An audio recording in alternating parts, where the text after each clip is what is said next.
Hi friends, today we're going to be talking about the forgotten holiday. First, let me remind you, if you enjoy the video, please go down below, give it that thumbs up, click that like button, share it with your family and friends, and absolutely subscribe to my channel. I appreciate that so much. Well, let's jump right in here with a bit of preface, as it were. I happen to be married to what I think is an absolutely wonderful lady. My wife, Lori, is wonderful, but she is also holiday crazed. I mean, she loves the holidays. She enjoys the holidays. Now listen. I don't mean just the holiday season you're thinking of right now of Thanksgiving, Christmas, New Year's. No. She loves all of the holidays throughout the year, and she decorates the house for all of the holidays throughout the year. I mean, as soon as Valentine's decorations go down, St. Patrick's decorations go up. As soon as St. Patrick's comes down, Easter goes up. And you see, I mean, I don't even know what the house looks like normal anymore. It always has some sort of decoration. But the flip side of that is, I don't need a calendar to know what season of the year it is. No, I just walk through the house and see what decorations are up now. So as soon as Halloween comes down, Thanksgiving decorations go up.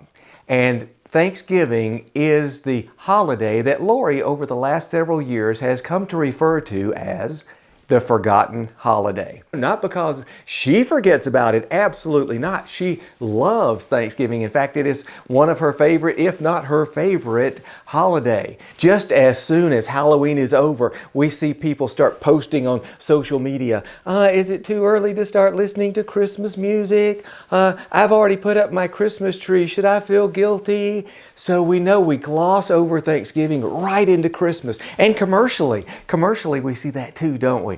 Yeah, I mean, you can go into stores that sell holiday decorations, and as soon as all the tons of Halloween decorations are moved out, then the tons of Christmas decorations move in. Now, if you're lucky and if you know where to look, then maybe around some end cap in a corner somewhere, you might find some little tiny bit of Thanksgiving and a whole ton of Christmas. A little teeny tiny bit of Thanksgiving and a whole ton of Christmas. So we tend to gloss over that one. Well, I want to tell you a story today, and hopefully it will encourage all of us to not let Thanksgiving be the forgotten holiday. Now, some of you have heard this story before, so stay with me because I don't think you've heard it like I'm going to share it with you today. So hang on here. Well, in the year 1620, 400 years ago, in the year 1620, crew and passengers of 102 people set sail from England across the North Atlantic on a voyage of 66 days on a wooden sailing vessel to establish homes in the new land. And as they made this voyage across the North Atlantic, they had encountered several problems actually, but one time was a big storm and one man fell overboard and unfortunately he drowned due to that. And as they got near to the New World, about 3 days from it before they anchored there, another man died. You see, they started having a lot of illness and sickness on the ship due to the crowded conditions and the unsanitary conditions, and one man died there. But listen. They left England with 102 people, so they lost 2. So you would think they arrived in the New World with 100, but no. Here's the good news. On that voyage, the Mayflower crossing, a baby was born. That's right. So on that Mayflower crossing, a new life entered the world. So they left England with 102, arrived in the New World with 101. And so I know you're thinking, well, of course then, no wonder they were thankful. No wonder they had the first Thanksgiving. Obviously, I mean, if they went through that treacherous voyage and lost only 2 people and a baby was born and the rest of them arrived safely, of course they had the first Thanksgiving. But no. You see, that fall of 1620 was not when they had the first Thanksgiving. It was the following year. It was a year later, in the fall of 1621, when they had the first Thanksgiving. And through that year, through that winter of 1620-21, the Pilgrims, as this group was called, faced 3 main challenges I'm going to share with you here real quickly and see if any of them sound familiar. The first one they faced was horrible weather. Now, they got into New England in the fall and they had a horrible, freezing, cold winter. We've had some weather this year too, haven't we, here in the good old US of A in 2020? I mean, hurricane after tropical storm after hurricane after forest fire after hurricane. So we've had some bad weather. They had bad weather, and I know some of you engage in winter sports and you go out sledding or snowmobiling or skiing or ice skating, and after a while, you know, you're out there and you say, "Ooh, it's getting kind of cold. I think we should go inside and get," what? Warm. But you see, there was no place for the Pilgrims to go inside and get warm. In fact, for the first few weeks and months, they actually continued to live on the ship in these crowded, unsanitary conditions. And a group of the men would row ashore every morning, work on building the homes, the common house, building the fort, the buildings, and then row back to the ship every evening. And there was no air conditioning or heat on the ship either. You see, so there was nowhere to go to get. You couldn't just go to the ski lodge after you're cold, go inside, sit by the fire, sip hot chocolate, and warm up. No. They had a terrible winter. And due to that bad weather, they lost some lives. Well, the second challenge they faced during that winter was government squabbles. Now, shortly before the Mayflower came, the crew landed and they anchored and came ashore, they got together and they wrote up a document. And it became really the first governmental document by the English in the new land. It became to be called the Mayflower Compact. And it was really a set of rules and agreements on how they would get along, how they would live, the things they would do, and the things they would not do when they went ashore and set up this new town. However, after those buildings were built and they did go ashore and they started living their life there and they set up shop, so to speak, they realized that there were some people on the Mayflower who had not signed that agreement. And they started getting an attitude. Hey, not my compact. No. That's not, I'm not living by that. I'm not following those rules. So they had to work out some government squabbles. They had to come to some agreements. They had to learn how to unite and how to get along and how to work together. Well, the third thing they had to face in that winter of 1620-21 was sickness and disease and illness.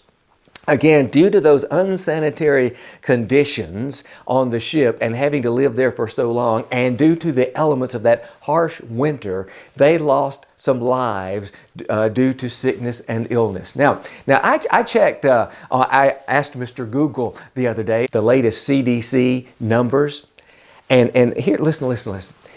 If the Pilgrims had lost the same population of, or percentage of the population rather, if the Pilgrims had lost the same percentage of their population during that winter as we have lost in the United States of America in 2020 due to COVID-19, they would have lost one more person. They would have had one more death. You see, according to our figures, the population of the United States is nearly 332 million people. And the number of deaths comes out to about 0.7%, the number of deaths from COVID-19. So that's about 1%. 1% of 100 people is one more person. But listen. They didn't lose 1%. They didn't lose 5%.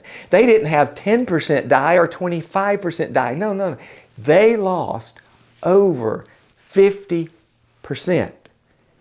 Over half of them died in that first winter. So they faced things in 1620-21 that we have faced in the United States this year in 2020. They had bad weather, they had government squabbles, and they had sickness and disease. However, at the end of that first year, in that fall of that first year, they took time and energy, emotional, spiritual energy, invested in a 3-day feast of Thanksgiving. They came together, and just like today, they had friends over. There were just less than 50 pilgrims there, and Chief Massasoit with his tribe of Wampanoag Indians, they came over. About 90 Indian braves came, and so they had about 90 guests, and they celebrated for 3 or 4 days. They had feasting, they played games, they got to know each other, they built friendships, they engaged in military exercises, and they went hunting. Now listen, here's Alan Clark's take on history, a little twist here. My understanding is that at that point, there were only about 5 of the pilgrim women still alive. Only about 5. So just like today, I mean, in some ways history never changes, right? A few women cooked this huge feast for a whole bunch of hungry men who were waiting to go hunting. Okay, Alan Clark's twist on history. But the point is, they took time to be thankful in spite of all the bad things that had happened. And what I want to encourage each and every one of us to do this Thanksgiving is not let it be the forgotten holiday. Instead, remember to be thankful. Take some time. I know, we have had a crazy year. For some people, it's been horrible. For others, it's just been extremely different. But in all ways, it's been crazy. I know that. And if you choose to focus on all the horrible, miserable stuff, then I believe you will be miserable. But I also believe that just like the pilgrims in 1621, there are some good, happy, and positive things that you can focus on. And if you are thankful for those, you can be positive and happy. Just like those in that day in 1621, you could take time to say, thank you for my health. Thank you for my family. They said, thank you for our homes in this new land. Thank you for our new friends. And they gave thanksgiving on that day, several days, actually. You see, what I want us to be encouraged and urge and challenge every one of us is during this week, have a spirit of thanksgiving. And not through the whole week, but especially on Thursday. You see, Thanksgiving is about a lot more than deer season or football games or Black Friday shopping or even just how much turkey we can eat. I read somewhere the other day the average American consumes over 4,500 calories on Thanksgiving Day. But it's so much more than that. So I encourage you, don't let Thanksgiving 2020 be for you the forgotten holiday. If you enjoyed the video, thank you for watching. Videos come out every Monday, and we'll see you next week. Oh, and happy Thanksgiving.